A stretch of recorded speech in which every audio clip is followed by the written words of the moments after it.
जय हिंद। मैं हूं राजेंद्र तिवारी और आप देख रहे हैं अनब्रेकिंग।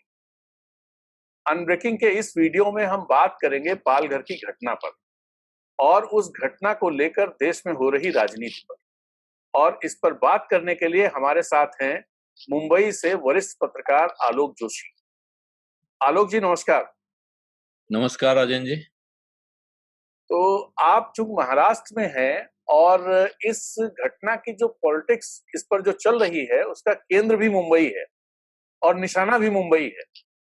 तो मैं सबसे पहले तो आपसे ये जानना चाहूंगा कि ये घटना है क्या, क्या हुआ है वहां? आपने जैसे कहा कि इस घटना का केंद्र मुंबई है, तो केंद्र तो मुझे नहीं पता कि मुंबई है नहीं, लेकिन इस घटना का निशाना मुंबई जरूर है। और जो हो रहा है उस पूरे किस्से को अगर आप देखेंगे तो आप पाएंगे कि ये अब 2 दिन बाद तो इसमें कुछ फर्क आ गया है, लेकिन अगर आप कल तक देखते तो इसमें ये घटना से ज्यादा एक घटना को लेकर एक तरह का नैरेटिव खड़ा करने की कोशिश बहुत ज्यादा इसमें थी। हुआ क्या है ये मेरा ख्याल है आपको पता होगा, लेकिन फिर भी मैं एक बार बता देता हूँ। हुआ ये है कि 2 साधु थे और ये साधु हैं मुंबई से सूरत जा रहे थे ऐसा बताया गया है। ये जूना अखाड़े से जुड़े हुए 2 साधु हैं और ये मुंबई से सूरत जा रहे थे। वहाँ इनके गुरु का निधन हो गया था, उनके अंतिम संस्कार में शामिल होने जा रहे थे। पहला ये वर्ज़न आया है। दूसरा वर्ज़न ये है कि ये अंतिम संस्कार में शामिल होने सूरत गए थे और वहाँ से लौट कर आ रहे थे। अब इसमें से सच क्या है ये मुझे नहीं मालूम है। ये एक खबर आई, पहले खबरों में आई कि ये यहाँ से जा रहे थे और दूसरी खबर जो है वो क्योंकि एक सन्यासी हैं यहाँ, सन्यास आश्रम है विलेपार्ले में, जिन्होंने महाराष्ट्र के राज्यपाल को चिट्ठी लिखी है। उनकी चिट्ठी में लिखा हुआ है कि ये सूरत से वापस आ रहे थे। ये इनका नाम मैं आपको बता देता हूँ। स्वामी विश्वेश्वरानंद गिरी, संन्यास आश्रम विलेपार्ले पश्चिम मुंबई के हैं। इनके पत्र में लिखा हुआ है कि मुंबई कांदिवली के 2 संत एवं उनका एक वाहन चालक किसी अंत्येष्टि कार्य में गुजरात गए हुए थे। वहां से लौटते समय पालघर जिले के ढाणू के आसपास ग्रामीणों ने उनको किसी संदेह में गाड़ी से उतार करके मार डाला। तो ये जो कह रहे हैं, देखिए लाइन ये बिल्कुल साफ है और हुआ यही है। और हुआ ये कि वो अब इधर से जा रहे थे या उधर से आ रहे थे ये नहीं साफ है, लेकिन ये साफ है कि वो मुंबई से गुजरात या गुजरात से मुंबई आ रहे थे। बॉर्डर पर सभी जगह बॉर्डर सील है, यहाँ भी बॉर्डर सील था और उनको रोका गया। वहां पुलिस ने वापस कर दिया, कहा कि आप आगे नहीं जा सकते हैं, इस वक्त ट्रांजिट बंद है। इसके बाद शायद उनके ड्राइवर को ये अकल थी, उसने कहा कि ऐसा करते हैं कच्चे रास्ते से निकल लेते हैं। तो वो अंदर का कोई रास्ता जानता था। अब कितना जानता था, क्यों जानता था, इस पर अब सवाल हो नहीं सकता है। वो उस रास्ते से जब अंदर गए और ये रात 9 साढ़े 9 बजे से लेके और करीब साढ़े 10-11 बजे तक की बात है। इस बीच में ये पूरा कांड हुआ है। वो उस रास्ते में निकल गए, बीच में एक गाँव पड़ा और इस गाँव का नाम भी मैं आपको बता देता हूँ जहाँ हुआ है। जी, ये पालघर जिले में है, लेकिन पालघर जिले के तालासरी तालुका के कासा पुलिस स्टेशन के तहत गढ़चिंचले गाँव है। गढ़चिंचले गाँव है, जो आदिवासी बहुल इलाका है। तो यहाँ ये हुआ है कि वहाँ जब ये इस गाँव की सीमा में पहुँचे, तो उस गाँव की सीमा पर आदिवासियों का गाँव है और वहाँ ये बताया जा रहा है कि वहाँ इस तरह की अफ़वाह उड़ी हुई थी कि यहाँ कोई फसल चोरी करने वाले और बच्चा चोरी करने वाले गिरोह सक्रिय हैं। गिरोह सक्रिय हैं कि नहीं ये पक्का नहीं है। ऐसी अफ़वाह ज़रूर थी कि ऐसा गिरोह है और शायद यही शक था गाँव वालों को, जिस चक्कर में इनको घेरा गया।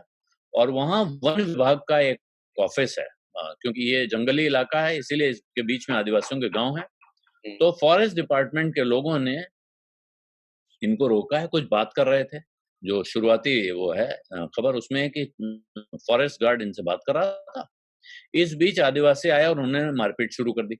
जब उन्होंने मारपीट शुरू की, काफ़ी इन लोगों को मारा-पीटा है, वो दिखता है, जो वीडियो इनके सामने आए हैं।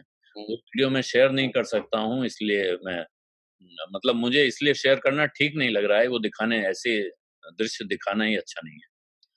लेकिन उसके बाद उसने पुलिस को फ़ोन किया, फॉरेस्ट डिपार्टमेंट के आदमी ने, और पुलिस वहाँ पहुँची है। कहा गया है कि ये 10:30 बजे तक की घटना के बाद 12 बजे के आसपास पुलिस पहुँची है। एक ये कहा जा रहा है, दूसरा कहा गया सरकार की तरफ से कि वहाँ एसपी पहुँच गए थे 12 बजे। लेकिन अगर एसपी पहुँच गए थे और जो पुलिस पहुँची है, तो बताया गया कि 10-12 लोग पुलिस वाले वहाँ पहुँचे थे। और अगर 10-12 लोग वहाँ थे और भीड़ थी, कहा जाता है 400 के आसपास की, 300-400 लोग।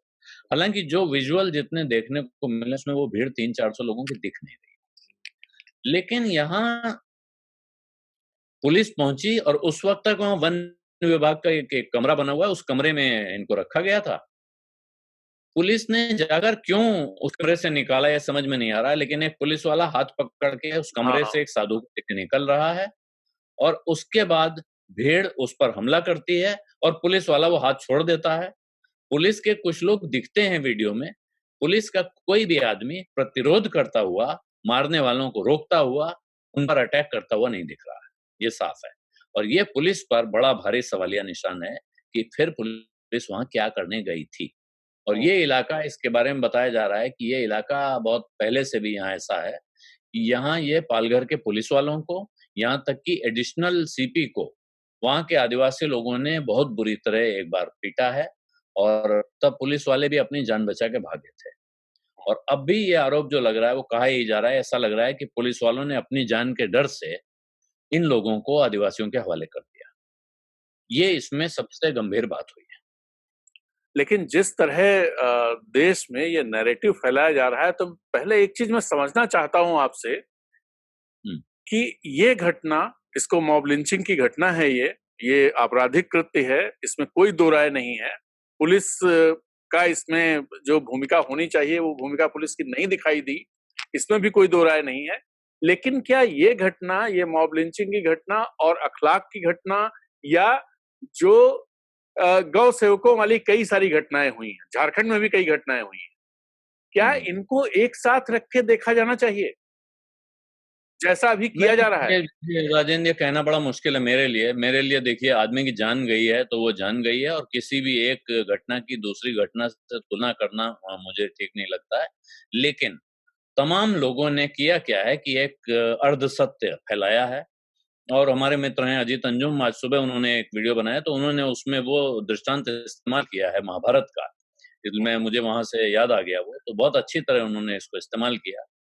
जो अश्वत्थामा के बारे में भगवान कृष्ण ने खिलवाया महाभारत के युद्ध में, हुँ, अश्वत्थामा हतो, हुँ, नरो वा कुंजरो वा। हुँ, तो अश्वत्थामा हतो के बाद बिगुल बजने लगे, नरो वा कुंजरो वा किसी ने सुना नहीं, और हुँ, द्रोणाचार्य ने हथियार रख दिए और वो मारे गए। हुँ, ये उस तरह का किस्सा है। अब पूरे भारत में, और ये बात 16 तारीख की ये घटना है, आज हम 20 तारीख को बात कर रहे हैं। 17 और 18 को इस पे बहुत बात नहीं हुई, लेकिन 18 की शाम को शुरू हुई, 19 तारीख को बड़े पैमाने पर, यानी कल दिन भर ये कस के फैलाया गया है। हुँ, और उसमें बताया इतना ही जाता है कि 3 मासूम साधुओं की हत्या कर दी गई। पालघर में 3 साधुओं की हत्या, जिम्मेदार कौन? जो भी जानना चाहेगा तो पता करेगा। हालाँकि मुश्किल था, ये भी मैं बता दूँ। मैंने खुद ये खबर 2 दिन पहले टेलीविज़न पर देखी थी, देश के सबसे बड़े चैनल पर, लेकिन वहाँ हेडलाइन दिखाई पड़ रही थी, पालघर में 3 लोगों की पीट-पीट कर हत्या। इसके बाद मैं आगे बढ़ूँ, एक गाड़ी दिखती थी उल्टी हुई, और उस पर लोग लाठी चला रहे हैं, पत्थर मार रहे हैं। तो उससे ये बात समझ में नहीं आ रही थी कि हुआ क्या? मुझे जो पहला इंप्रेशन गया वो ये गया कि शायद कोई गाड़ी जा रही थी जिससे एक्सीडेंट हो गया होगा, और उस एक्सीडेंट में किसी को चोट लगी हो, कोई मर गया हो, और उसके बाद लोगों ने गुस्से में उस गाड़ी में बैठे लोगों को पीटा, मार डाला। ये पहला इंप्रेशन उस विज़ुअल को देख के आया। ये विज़ुअल जो बाद वाले मैं बता रहा हूँ, जिनका मैंने ज़िक्र किया है, तब तक सामने आए नहीं थे, मैंने हुँ, देखे नहीं थे। आज मैंने सुबह से प्रयास किया, कई लोगों से बात की, जानकारी मँगाई, तो उसके बाद मुझे ये पूरी जानकारी मिली, और भा महाराष्ट्र के गृह राज्य मंत्री ने इस पे बयान दिया। उन्होंने कहा कि मरने वाले और मारने वाले एक ही संप्रदाय के थे। हुँ, ये क्यों कहना पड़ा? ये मेरे ख्याल से बड़ी चिंता की बात है कि क्यों कहना पड़ता है। एक मॉब लिंचिंग की घटना हुई है, बड़ा भारी आपराधिक हिंसक घटना है, उनके खिलाफ कार्रवाई होनी चाहिए। उनके जो पुलिस वाले उसमें शामिल थे, जो पुलिस वाले वहाँ मौजूद थे, जिन्होंने कुछ किया नहीं, उनके खिलाफ कार्रवाई होनी चाहिए। 2 पुलिस वाले सस्पेंड हुए हैं, ऐसी अब खबर आई है। हुँ, लेकिन पुलिस वालों ने इनको अपनी गाड़ी में बैठा लिया था और कह रहे हैं कि आदिवासी समुदाय ने पुलिस से उनको छोड़ने की अपील की। यानी अपील का अर्थ है कि अब इन्हें छोड़ दो और हम लोग इन्हें मारेंगे। हुँ, लेकिन पुलिस का कहना है कि उन पर हमला हुआ। पुलिस पर हमले का एक भी वीडियो दिख नहीं रहा नहीं है। दिखा है, कोई वीडियो नहीं दिखा है। मारते हुए लोग साफ-साफ दिख रहे हैं, एक-एक आदमी पहचाना जा सकता है। इस वीडियो की खास बात ये है, हुँ, कि इसमें एक-एक आदमी पहचाना जा सकता है और 100 से ऊपर लोग गिरफ्तार हुए हैं, ये खबर है, उनके खिलाफ मुकदमे हुए हैं। लगभग 1400 1300 से 1500 की आबादी वाला गाँव है, वो पूरा गाँव खाली पड़ा है। वहाँ कोई नहीं है इस वक़्त। लोग जो लोग गए हैं मौके पे उनका कहना है पूरा गाँव खाली है, दरवाजे-दरवाजे बंद हैं और सब भागे हुए हैं जंगलों में और पुलिस जंगलों में कोम्बिंग करके लोगों को निकाल के ला रही है, जहाँ से 100 से ऊपर लोग पकड़े गए हैं, जिनमें 8 या 9 नाबालिग हैं। हुँ, तो ये कार्रवाई हो रही है, लेकिन इसके साथ का जो नैरेटिव है, वो बहुत खतरनाक है। आप किसी से चलते-फिरते कहिए कि भाई वहाँ 3 साधुओं को मार डाला गया। हुँ, 3 साधुओं को पीट-पीट के मार डाला। हुँ। इसके आगे आप कुछ नहीं बताइए, तो उसके मन में क्या आता है खुद सोचिए। नहीं, इस समय जो माहौल है उसमें ये और स्टेटमेंट यही बहुत हुआ खतरनाक है। और हुँ, यही हुआ। हुँ, इतना ही बताया गया है, हुँ, ज़्यादातर जगह। हुँ, उसके बाद कुछ हैं राष्ट्रवादी धर्मरक्षक, उन्होंने अपने-अपने यूट्यूब चैनलों पर, अपने ट्विटर हैंडलों पर, अपने फेसबुक के पेजेज़ पर वहाँ आग उगलनी शुरू कर दी कि हुँ। अब इसका हिसाब होना चाहिए, इसका बदला लिया जाना चाहिए और ये बड़ी भारी साजिश है। महाराष्ट्र में तो साजिश पे साजिश हो रही है। नहीं, उद्धव राजनीतिक ठाकरे पार्टियों के ज़िम्मेदार लोगों तक ने ऐसा किया है।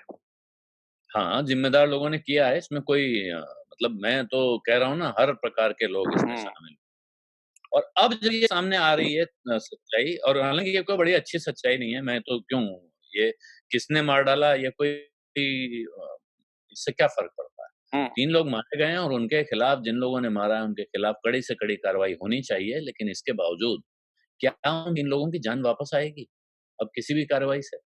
हुँ। तो ये जो हुआ है, ये बहुत ही विचित्र घटना है, इसको कैसे कहा जाए और सरकार सो रही थी कहेंगे, बिल्कुल कहेंगे, क्योंकि कहते हैं जिला प्रशासन तक को खबर नहीं दी गई रात में, हुँ। डिस्ट्रिक्ट एडमिनिस्ट्रेशन को सुबह बताया गया है। बाकी देश को तो कब पता चल रहा है मालूम ही नहीं, आज जाके पूरी खबर सामने आई है, वरना तो कल तक अर्धसत्य ही चल रहा था और उस अर्धसत्य पे लोगों ने पूरे देश में ज़हर का माहौल बना दिया। दरअसल जो इतना माहौल बनाने वाले हमारे लोग जैसे हैं। लोगों को हमारे जैसे लोगों को ट्विटर पर, फेसबुक पे लोग ट्रोल कर रहे हैं, पूछ रहे हैं हुँ, कि भाई क्या मुँह में दही जमा हुआ है? पाल घर पे कुछ नहीं बोल रहे हो? हुँ। एक तो पहले भई हर चीज़ पे मुझे ही क्यों बोलना है? मैं ये नहीं जानता हूँ। मुझे जिस दिन ज़रा जो मेरा मन करता है, जिस दिन जो चीज़ मुझे ठीक लगती है, उस पे बोलता हूँ। लेकिन ये ऐसी स्थिति हो गई है कि अब इस पर अंत में आपको परेशान होके झक मार के बोलना पड़ रहा है। दरअसल इस तरह का नैरेटिव खड़ा किया जा रहा है जिसमें जो लोग जो पॉलिटिकल लिंचिंग हुई है, उन पर जिन लोगों ने सवाल उठाए, उनको लेकर के जिन लोगों ने जो आक्रामक हुए या जिन्होंने कोई एक्शन ले किया, उन हुँ। पर क्वेश्चन मार्क लगाए जा रहे हैं कि साहब अब का क्यों नहीं बोल रहे हो? तो ये वो देखिए वो लिंचिंग तो पर बोलने वालों पे ही सवाल खड़े करना, ये बड़ी खतरनाक प्रवृत्ति दिखाई दे रही है।